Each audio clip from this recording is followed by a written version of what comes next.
حبیب اللہ دست قدرت نے ایسا بنایا تجھے جملہ و صاف سے خود سجایا تجھے اے ازل کے حسین اے ابد کے حسین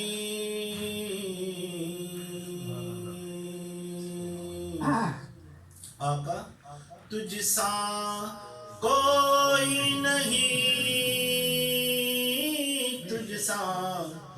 کوئی نہیں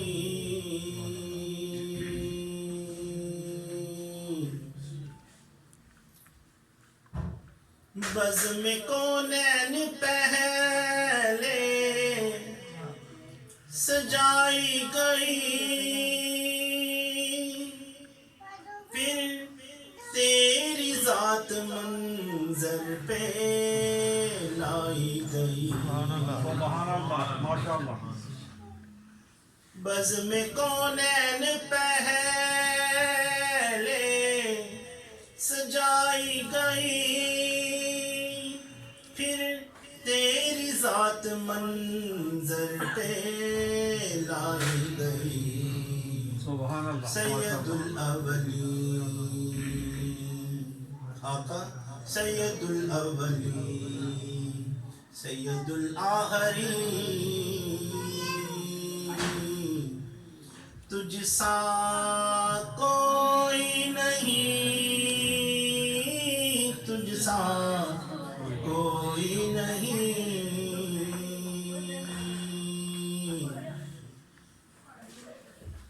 آقا تیرا سکہ رواں کل جہاں میں ہوا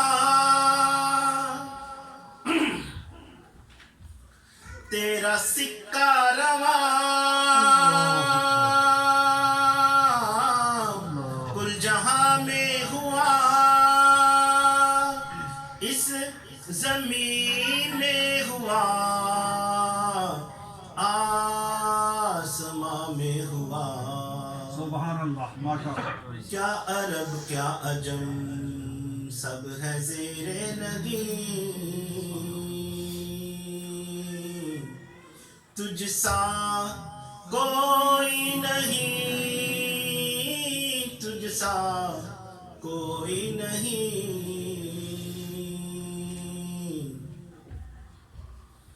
اے سراپا نفیس انفس دو جہاں سرور سروراں دل برے عاشقاں سبحان اللہ ڈھونڈتی ہے تجھے میری جان حزین تجھ سا کوئی نہیں تجھ سا کوئی نہیں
والصلاة والسلام على نبينا جد الحسن والحسين وعلى آله وأصحابه وأهل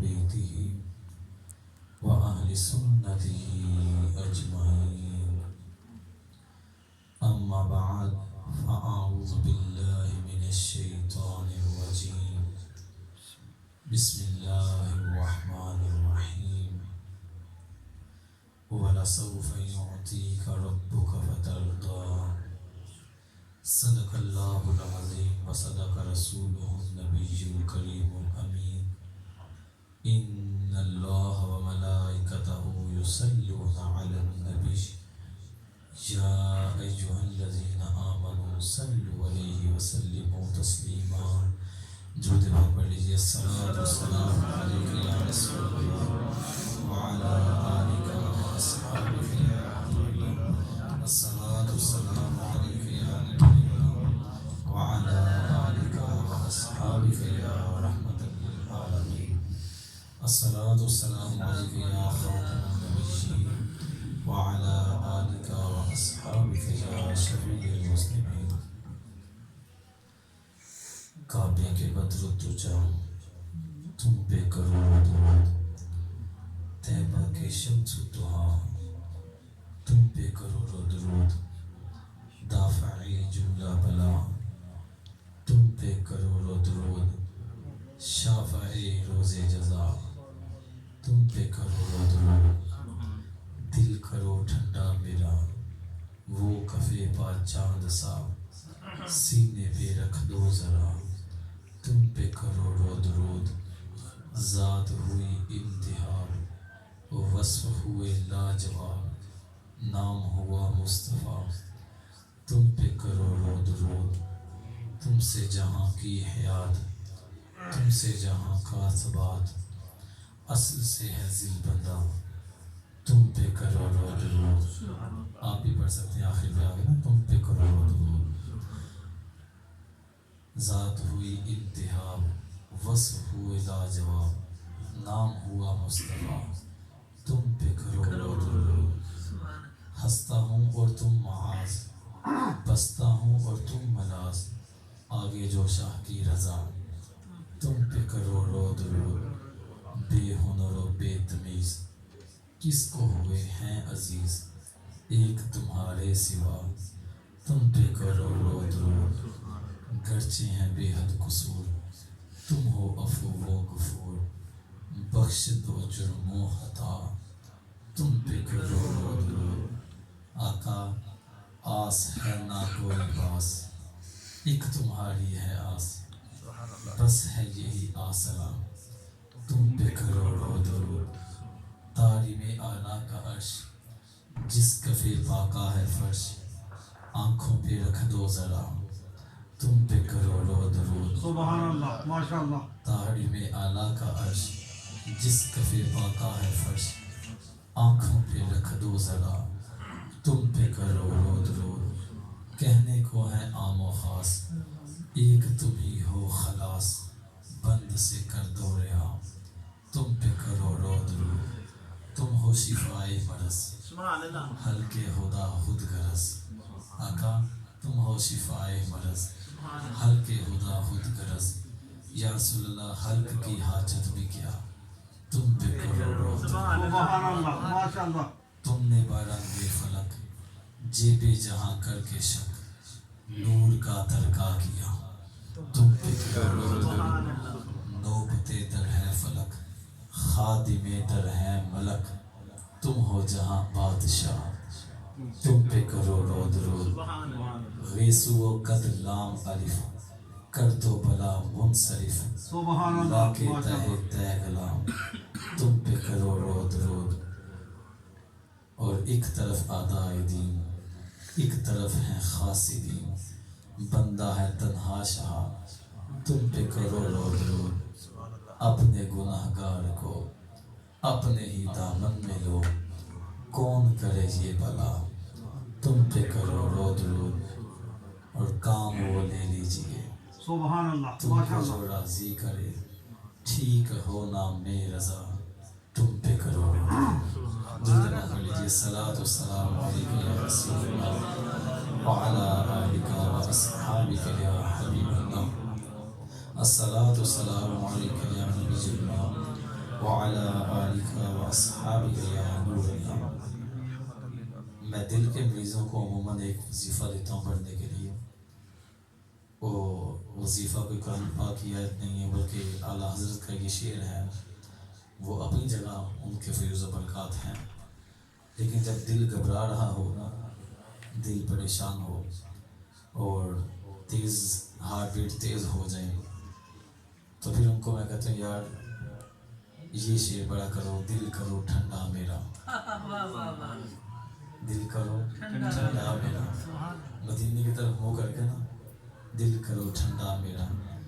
وہ کفے پا چاند سا، کف بولتے ہیں ہتھیلی کو اور پا بولتے ہیں قدم کو، وہ یا رسول اللہ اپنے قدم کی ہتھیلی میرے سینے پر رکھ لیجیے، دل بسمل کی طرح، دل درد سے بسمل کی طرح لوٹ رہا ہو، بسمل جب آپ بسم اللہ پڑھ کے مرغے کو ذبح کر کے چھوڑ دیتے ہیں تو وہ تڑپ رہا ہوتا ہے، تو اعلیٰ حضرت کے بڑے بھائی مولانا حسن رضا کہتے ہیں دل درد سے بسمل کی طرح لوٹ رہا ہو، سینے پہ تسلی کو تیرا ہاتھ ڈلا ہو، سینے پہ تسلی کو تیرا ہاتھ ڈلا ہو، آتا ہے فقیروں پر ہی پیار کچھ ایسا، خود بیک دے اور کہے میرے من دیکھا والا،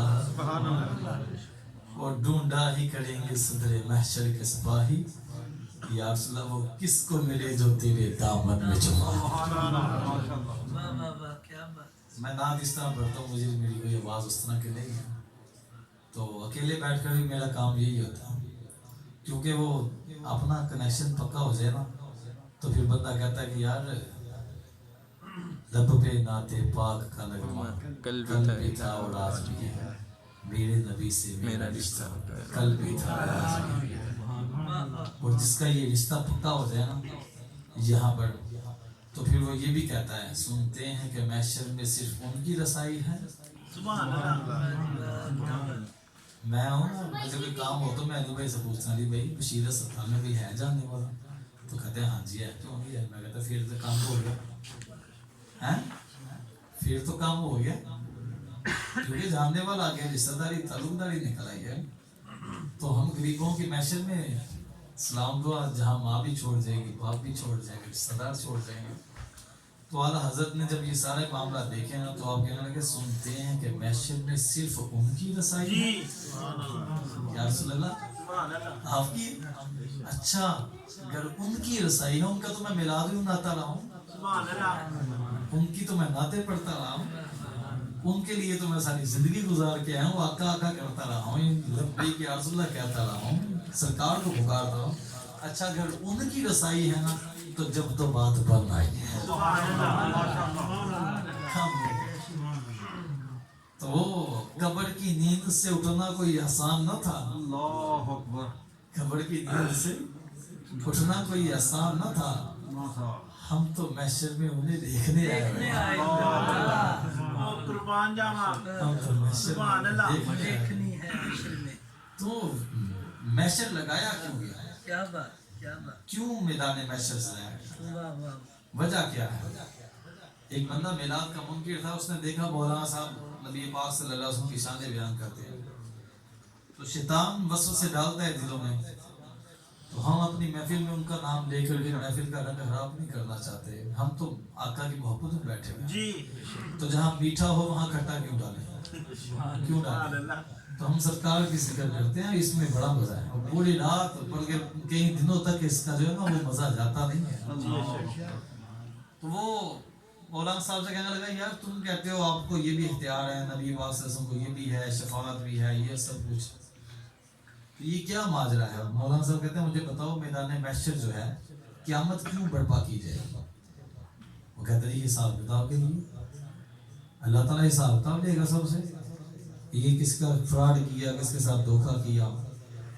اچھا یہ جدھر بھی مائک ہے نا یہ ادھر ہی رہنے دیجیے گا، ٹھیک ہے اس سے نہ سے میں انشاءاللہ پھر خود آگے پیچھے ہو گئے ایڈجسٹ کر لوں، جزاک اللہ۔ تو وہ کہتے ہیں یہ کیوں کیا گیا؟ مولانا صاحب کو کہتا ہے وہ جی حساب کتاب وہ ہیں، تو علامہ صاحب بڑے سمجھدار تھے، وہ کہتے ہیں اللہ رب العزت و علیم بذات صدور ہے، وہ تو دلوں کی پوشیدہ باتوں کو بھی جانتا ہے، تو کیا اللہ کو اس بات کا حساب نہیں تھا معاذ اللہ کہ کس نے جنت میں جانا کس نے جہنم میں جانا ہے؟ یہ تو پتا تھا اس کو، ہاں جی پتا تھا، تو جب پتا تھا تو جب جیسے ہی بندہ بڑھتا اسی وقت بھی وہ جنت والا جنت میں چلا جاتا ہے، جہنم والا جہنم میں چلا جاتا ہے۔ تو حساب کتاب تم کہہ رہے ہو کرنے کے لیے، اگرچہ اس میں اور وجوہات بھی ہیں، لیکن علامہ صاحب کہتے ہیں اصل بات بتاؤں کیا ہے؟ اصل بات یہ ہے، میں انشاءاللہ حدیث پڑھوں گا آگے، میں نے موضوع یہ رکھا ہوا اس لیے میں اسی پر یہ اشعار پڑھتا جا رہا ہوں۔ تو علامہ صاحب کہتے ہیں اصل میں بات یہ ہے کہ فقط یہی سبب ہے انعقاد بزم محشر کا کہ ان کی شان محبوبی دکھائی جانے والی، کہیں گے اور نبی اذهبوا الی غیری، میرے محبوب میرے حضور کے لب پر آنا رہا۔ سبحان اللہ۔ اب چلتے ہیں حدیث، میں نے تمہید نہیں باندھی کوئی بھی، میں اشعار ہی پڑھ کے چل پڑا ہوں۔ چلتے ہیں اب ہم اپنے موضوع کی طرف۔ عرش حق ہے مسند رفعت رسول اللہ، پڑھ دینا دے پھر عرش حق ہے مسند رفعت رسول اللہ کی، دیکھنی ہے حشر میں عزت رسول اللہ۔ نعرے تکبیر، نعرے رسالت، نعرے رسالت، نعرے حیدری۔ کیا بات، دیکھنی ہے حشر میں عزت رسول اللہ کی، اور وہ جہنم میں گیا جو ان سے مستغنی ہوا، وہ جہنم میں گیا جو ان سے مستغنی ہوا، کیونکہ ہے خلیل اللہ کو حاجت رسول اللہ۔ لا و رب العرش، جس کو جو ملا ان سے ملا۔ اعلیٰ حضرت نے قسم اٹھائی ہے یہاں پر، کیا بات، رب کعبہ کی قسم، جس کو جو ملا ان سے ملا، اور بٹتی ہے کونین میں نعمت رسول اللہ۔ اب میں نے شعر پڑھا ہے تو اس کی ذمہ داری تو میرے اوپر ہے نا، میں حدیث بھی سناؤں، کیا بات، ذمہ داری تو ہے نا۔ تو آئیے ہم امام غزالی رحمۃ اللہ تعالیٰ سے پوچھتے ہیں، کیونکہ امام غزالی رحمۃ اللہ تعالیٰ وہ شخصیت ہے ان کو ہر مکتبہ فکر کا بندہ مانتا ہے، یہ تصوف کے امام ہیں، اور ایسے تصوف کے امام آپ جب مسند تدریس پر بیٹھے نا، پہلے استاد تھے، آپ خود بیان کرتے ہیں، کہتے ہیں میں استاد ہی کیا کرتا تھا تو بڑا مزہ آتا تھا جب بچے آتے ہیں ہاتھ چومتے ہیں، یہ جب ان کے اوپر وہ روحانیت کا فیض چلا نا تصوف میں آئے تو آپ نے تدریس چھوڑ دی، کہا مجھے اس مسند میں بادشاہیت کی بو آتی ہے۔ پھر آپ اللہ کی یاد میں تنو تنہا اس معاملات میں زندگی کے آخری لمحات میں پھر وہ ان روحانیت کے ساتھ پھر آپ سے عرض کیا گیا کہ آپ کو جتنا اللہ نے نوازا ہے، آپ اگر استاد بنے پڑھائیں تو بڑا فائدہ ہوگا، تو بڑے امام تصوف کے پیدا ہو جائیں گے۔ تو آپ نے پھر دوبارہ شروع کیا۔ تو امام غزالی رحمۃ اللہ تعالیٰ علیہ نے دقائق الاخبار اپنی کتاب ہے، اس میں اس حدیث کو نقل کیا۔ امام بخاری رحمۃ اللہ تعالیٰ کے استاد ہیں مصنف عبد الرزاق میں، انہوں نے نقل کیا، عبد الرزاق رحمۃ اللہ تعالیٰ علیہ۔ آپ فرماتے ہیں کہ اللہ رب العزت نے ایک درخت کو پیدا کیا اور اس کا نام شجرۃ الیقین رکھا، پھر اس درخت پر نور محمدی صلی اللہ علیہ وسلم کو رکھ دیا، ایک حور کی شکل میں۔ اس نور نے 70,000 سال تک رب کائنات کی تسبیح بیان کی۔ پھر اس کے بعد اس کے سامنے حیا کا آئینہ کیا گیا،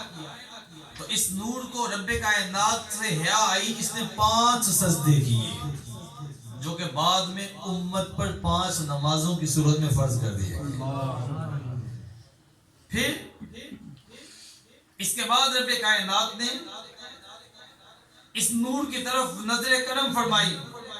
تو اس نور کو پسینہ آ گیا۔ وَمِنْ عَرْقِ رَأْسِهِ خَلَقَ الْمَلَائِكَةَ، سر کے پسینے سے رب کائنات نے فرشتوں کو پیدا کر دیا۔ وَمِنْ عَرْقِ وَجْهِهِ خَلَقَ الْعَرْشَ وَالْكُرْسِيَ وَاللَّوْحَ وَالْقَلَمَ وَالشَّمْسَ وَالنُّجُومَ وَمَا فِي السَّمَاءِ، اور جو پسینہ میرے مصطفیٰ کے چہرے مبارک سے نکلا اس سے اللہ نے عرش کو، کرسی کو اور آسمان میں جو کچھ ہے وہ ساری چیزیں پیدا فرما دی۔ لا و رب العرش، جس کو جو ملا ان سے ملا۔ بٹتی ہے کونین میں نعمت رسول اللہ ومن ارق صدرہ خلق الانبیاء والرسل والعلماء والشہداء. جو پسینہ میرے مصطفیٰ کے سینے سے نکلا اس سے اللہ نے انبیاء کو، شہیدوں کو، علماء کو اور مجتہدین کو پیدا فرمایا. اتار کے ان کے روح کا صدقہ وہ نور کا بٹ رہا تھا بارہ کہ چاند سورج مچل مچل کر جبی کی خیرات مانگتے تھے. وہی تو اب تک جھلک رہا ہے، وہی تو دوون ٹپک رہا ہے. نہانے میں جو گرا تھا پانی کٹورے تاروں نے بھر لیے تھے اور بچا جو ان کے تلووں کا دوون. بنا وہ جنت کا رنگ و روغن. جنت کتنی خوبصورت ہے، ہم تصور بھی کریں تو اس کی خوبصورتی کو نہیں پہنچ سکتے. لیکن اعلیٰ حضرت فرماتے ہیں وہ اتنی سونی ہوئی کیسے، اتنی سونی کیسے ہو گئی، وہ اتنی خوبصورت کیسے ہو گئی. فرمایا اس کے سونے ہونے کی وجہ یہ ہے کہ بچا جو ان کے تلووں کا دوون. میرے مصطفیٰ نے جو اپنے قدم دھوئے ہیں ان قدموں سے جو پانی بچ گیا تھا وہ بنا وہ جنت کا رنگ و روغن، وہ والا رنگ و روغن ہے، اس لیے اتنی خوبصورت ہے. اور جنہوں نے پائی دلہا کی اترت وہ پھول گلزارے دوڑ گئے تھے. پھر حدیث ابھی ختم نہیں ہوئی ہے، حدیث پاک آگے بھی ہے. پھر فرماتے ہیں کہ رب کائنات نے یہ سارا کچھ ہو گیا. اس کے بعد ایک قندیل میں اس نور کو سورت محمدیہ میں رکھا. اب سورت کو تحلیق فرما کے سورت میں رکھا اور 70,000 سال تک تمام انسانی روحوں میں اس کے گرد چکر لگائے اور رب کی تسبیح بیان کی ہے، رب کی تسبیحات پڑھتے رہے. پھر رب کائنات نے تمام انسانی روحوں کو حکم دیا کہ اب میرے اس محبوب کا دیدار کرو، اب دیدار کرو. تو جس نے سر کو دیکھا وہ خلیفہ بن گیا، جس نے پیشانی کو دیکھا وہ عادل ہوا، جس نے کانوں کو دیکھا صاحب اقبال ہوا، جس نے آنکھوں کو دیکھا حافظ قرآن بنا، جس نے ناک کو دیکھا طبیب و عطار بنا، جس نے زبان کو دیکھا بادشاہ کا قاصد بن گیا، جس نے ہونٹوں کو دیکھا خوبصورت ہوا، جس نے گردن کو دیکھا، جس نے گلے کو دیکھا وہ وائس بن گیا، جس نے گردن کو دیکھا وہ قاضی ہوا، جس نے بازو کو دیکھا وہ تیغ زن اور نیزہ باز بنا، جس نے سینے کو دیکھا عالم مجتہد بن گیا، جس نے پیٹ کو دیکھا وہ ظاہر بنا، وہ شاکی اور کانے بنا، جس نے رانوں کو دیکھا وہ راکی اور ساجد ہوا، جس نے قدموں کو دیکھا وہ شکاری بن گیا. تو پتا چلا جس کو جو کمال جو مرتبہ ملا ہے دیدار مصطفیٰ سے ملا. نام کہیں لا ورب العرش جس کو جو ملا ان سے ملا. بٹتی ہے کونین میں نعمت رسول اللہ.